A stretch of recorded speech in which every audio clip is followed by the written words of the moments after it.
Shalom, la lecture du proverbe. Aujourd'hui, on est le 19 août.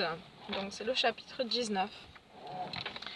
Mieux vaut un pauvre qui se conduit de façon intègre qu'un homme aux paroles tordues, car celui-ci est un insensé.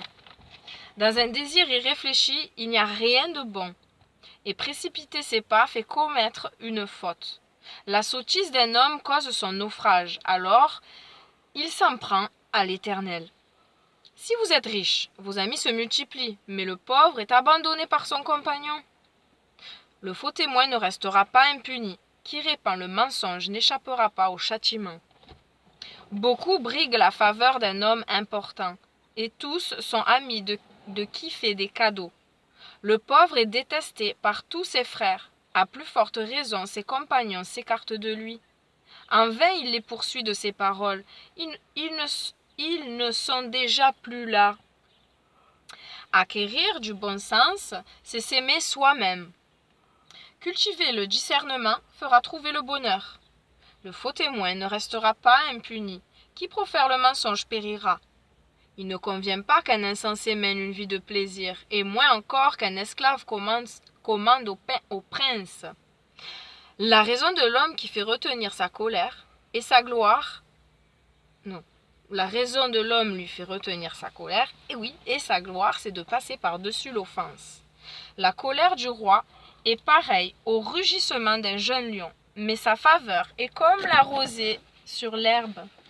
Un fils insensé fait le malheur de son père, et les récriminations d'une femme sont comme une gouttière qui ne cesse de couler. Un homme peut hériter maison et richesse de ses pères, mais seul l'Éternel peut lui donner une femme intelligente. La paresse plonge dans la torpeur, et l'indolent souffrira de la faim. Suivre les préceptes, c'est veiller sur sa propre vie. Ne pas veiller sur sa conduite conduit à la mort. Qui a pitié du pauvre, prête à l'Éternel qui le lui revaudra. Corrige ton fils tant qu'il y a encore de l'espoir, mais ne va pas jusqu'à désirer sa mort. Encore heureux.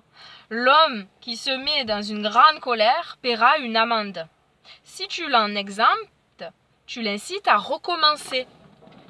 Écoute les conseils et accepte d'être repris, et finalement, tu deviendras sage.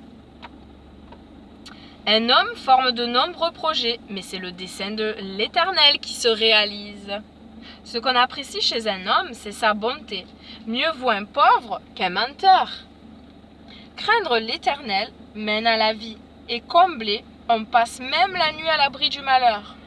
Le paresseux plonge sa main dans le plat, mais il ne la ramène pas à sa bouche. Punit le moqueur, et celui qui est inexpérimenté acquérera de l'intelligence. Mais reprend simplement l'homme intelligent, il comprendra la leçon.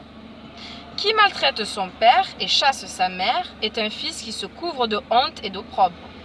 Mon fils, si tu cesses d'écouter l'instruction, tu te détourneras des paroles de la connaissance.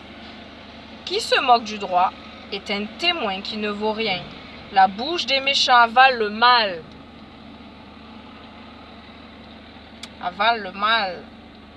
Les condamnations sont prêtes pour les moqueurs et les coups de bâton pour l'échine des insensés. Les coups de bâton pour l'échine des insensés. Attends, faut que je relise ça. Fin du chapitre 19, mais je vais relire le dernier parce que je suis pas sûre de moi, c'est un mot que je connais pas. Je sais pas si c'est écorché. Bonsoir. Je suis sur le bac. Je suis arrivée chez moi.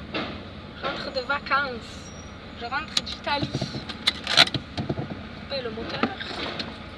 Donc le dernier verset, c'était bien ça. Les condamnations sont prêtes pour les moqueurs et les coups de bâton pour l'échine des insensés. Ouais, c'est vraiment pas une expression que je connais. L'échine des insensés. Voilà, shalom à tous. Que le Seigneur nous apprenne sa sagesse et nous fasse retenir ce qui est bon pour nous, ce que nous avons des difficultés à appliquer afin de vivre bien. L'homme sage vit mieux que l'insensé. Et oui, merci Seigneur de nous aider. Amen. Soyez bénis.